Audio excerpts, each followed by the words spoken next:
Docteur, bonsoir. Bonsoir. Vous intéressez à autre chose que Formule 1 alors? Oui, je viens d'étonner mon ami Thierry Soave parce que je connais pas mal le produit grâce à lui. En réalité, je ne fais du produit que sur les salons automobiles. Le reste du temps, malheureusement, la Formule 1 me dévore trop d'énergie et je peux pas aller ou essayer les voitures de série. Mais sur les salons, je viens le faire, et je regarde et ça me fait plaisir de voir des voitures qui évoluent. Je suis allé chez Ferrari, je n'ai pas eu vraiment de coup de cœur, même leur cabriolet me plaît moyennement.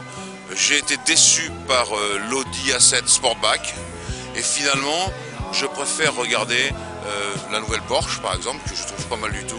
Je préfère regarder les Bentley aussi qui sont des voitures très agréables. Et puis j'ai regardé naturellement les voitures qui vont faire du WRC, à savoir la petite Citroën et puis la Mini que je trouve très grosse et presque un peu camion.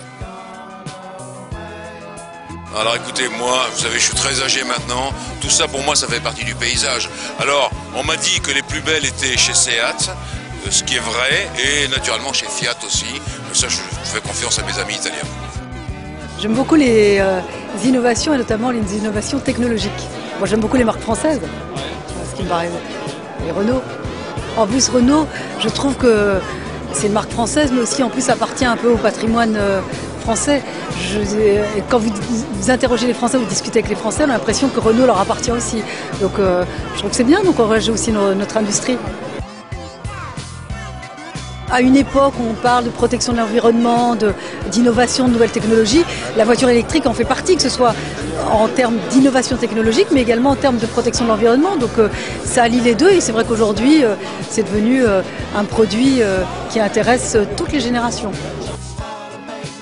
Vous avez l'air d'être amateur d'automobile? Oui, c'est surtout pratique quand on veut se déplacer, je trouve. C'est quand même ce qu'on a trouvé de mieux depuis le cheval, donc voilà. J'ai roulé en Renault cet été, je dois avouer, à l'espace. Parce que comme j'avais beaucoup de copains, tout ça, à transporter, des gens qui ne louent pas de voiture, il a fallu que moi j'en loue une, donc voilà. Et puis sinon j'ai une petite Clubman Mini qui est bien aussi. J'ai pas encore eu l'achat pétage de plomb, quoi, l'achat la Porsche ou tout ça. Qui vous gratouille quand même un peu? Bah ça gratouille tout le monde, enfin surtout les hommes, je pense. C'est un plaisir d'homme là, la voiture de sport. Mais c'est vrai que c'est agréable, c'est des sensations hyper agréables. Un rêve automobile ultime. Oh, la caisse. Bah la caisse, c'est des voitures d'époque, surtout c'est une pagode chez Mercedes. Voilà. C'est des souvenirs, on se sent projeté dans une autre époque, quoi. C'est sensible à toutes ces voitures électriques là qu'on présente en ce moment? Bah oui, bien sûr, bien sûr. Ce qu'il y a, c'est l'autonomie qui me gêne un petit peu pour l'instant, mais pour tout ce qui touche à la ville, c'est formidable. Formidable, formidable. Non, il fallait y arriver un jour ou l'autre. Bon, ça y est, on y est. C'est pour demain. Vous roulez en quoi vous-même au quotidien? Moi, je joue dans... moi, j'ai un tout-terrain, un Volvo. Un XC60, voilà. Vous en êtes content? Sinon, ah oui, sinon je ne serais pas dedans, oui.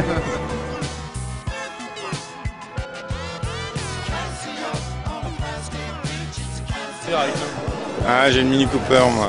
Vous en êtes Mais content? cet été, par exemple, j'avais une Renault, j'avais loué un Renault Espace. Ouais. C'était beaucoup mieux parce que c'est une voiture de ville que j'ai. Et Renault Espace, c'était vraiment formidable pour la famille, pour emmener tout le monde.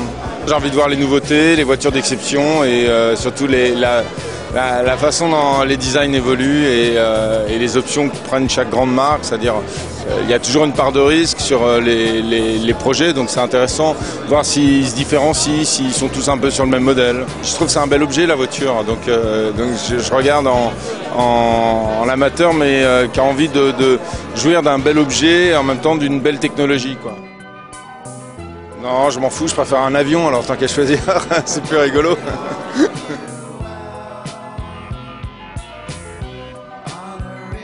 Ouais, le coup de cœur, c'est pour le stand FIA, où on parle de sécurité routière, où on parle de compétition automobile. Et puis évidemment, il y a de très belles voitures. C'est peut-être un peu prématuré, mais c'est le début d'une nouvelle époque. En fait, par nature, Igor et moi, nous sommes toujours intéressés par ce qui peut comporter un coefficient de technologie avancée. Il y a un certain nombre de modèles ici qui sont à 4, 5, 6 ans de distance d'utilisation quotidienne, un petit peu plus parfois même, J'aimerais bien une Smart électrique. Je suis en train de voir si le modèle dont on parle sera commercialisé d'ici peut-être 2 ans, 3 ans. Mais on est farouchement pour les voitures compactes, très petites. Pensons que l'avenir de l'automobile, c'est justement la compacité. Seules les plus petites survivront. Nous avons, Igor et moi, eu la chance de participer à un appel d'offres qui a été fait il y a très longtemps, il y a à peu près une quinzaine d'années, par un ingénieur américain qui s'appelle Moller et qui a construit et qui aujourd'hui fait voler une voiture volante. Celle qui nous correspond directement, Igor et moi. On a eu la chance même de nous installer à bord, pas encore de voler, mais c'est pour bientôt. Donc voilà la voiture, c'est la Moller 400, hein, la voiture la plus évoluée. Sinon derrière elle, il y en a beaucoup d'autres. Elles sont moins évoluées, mais elles sont plus pratiques et plus praticables.